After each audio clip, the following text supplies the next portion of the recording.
ഇപ്പൊ കുറച്ച് ദിവസങ്ങളായി ഈ ഭാരം താങ്ങിയാണ് കേട്ടോ കാത്തുട്ടി പോകുന്നത്. ഭാരമെന്ന് ഉദ്ദേശിച്ചത് ഈ ബാഗ് തന്നെയാണേ. ഇതിനു മുമ്പ് ട്രോളി ബാഗ് ഉണ്ടായിരുന്നു. അത് 2 വഴിയും കുത്തും തള്ളും ഒക്കെ ആയപ്പോഴത്തേക്കിനും അത് ഒടിച്ച് കയ്യിൽ തന്നു. ഞാനൊരു വീഡിയോയിൽ ഇട്ടിരുന്നു പ്ലാസ്റ്ററൊക്കെ ഒട്ടിച്ച് ആ ബാഗിനെ സ്കൂളിൽ നിന്ന് കൊണ്ടുവന്നത്. ഇപ്പൊ ദാ ഇതും കൊണ്ടാണ് പോകുന്നത്. നല്ല വെയിറ്റ് ആണ് കേട്ടോ. ഒരു ദിവസം 8 സബ്ജക്റ്റ് ഉണ്ട്. ഈ 8 സബ്ജക്റ്റിന്റെയും നോട്ട് ബുക്കും ടെക്സ്റ്റ് ബുക്കും ഒക്കെ ആകുമ്പോൾ തന്നെ അത്യാവശ്യം നല്ല വെയിറ്റ് ഉണ്ട്. ഇതിന്റെ കൂടെ ഇത് പോരാഞ്ഞിട്ട് water bottle, tiffin box, pouch ഒക്കെ ഉണ്ട് കേട്ടോ. അതൊന്നും ഒഴിച്ചുകൂടാൻ പറ്റാത്ത കാര്യങ്ങൾ തന്നെയാണല്ലോ. ഇതൊന്നും പോരാഞ്ഞിട്ട് കൊടയും കൂടെ വേണമെന്നായിരുന്നു ഇന്ന്. പക്ഷെ ഈ കൊട ഞാൻ ഒരിക്കലും കൊടുത്തു വിടില്ല എന്ന് പറഞ്ഞു. ഈ കൊട എനിക്ക് മാത്രം പിടിച്ചിട്ട് വരാനാണ്. കാത്തുട്ടിക്ക് തൊപ്പിയുണ്ടല്ലോ തിരിച്ചു വരുമ്പോ. ഞാൻ പിന്നെ ഒരു കഥയും കൂടെ കാത്തുട്ടിക്ക് പറഞ്ഞു കൊടുത്തു കേട്ടോ.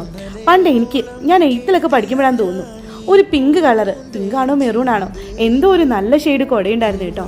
ആ കൊട ഞാൻ വെയിൽ വന്നാലും മഴ വന്നാലും ഒന്നും എടുക്കില്ല.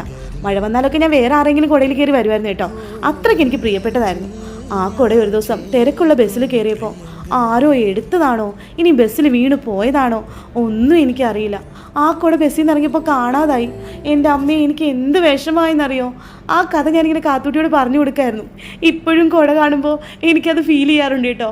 ഞാൻ ആ നൊസ്റ്റു അടിച്ച് ഇങ്ങനെ ഇരിക്കാറുണ്ട്. എന്തായാലും പോട്ടെ.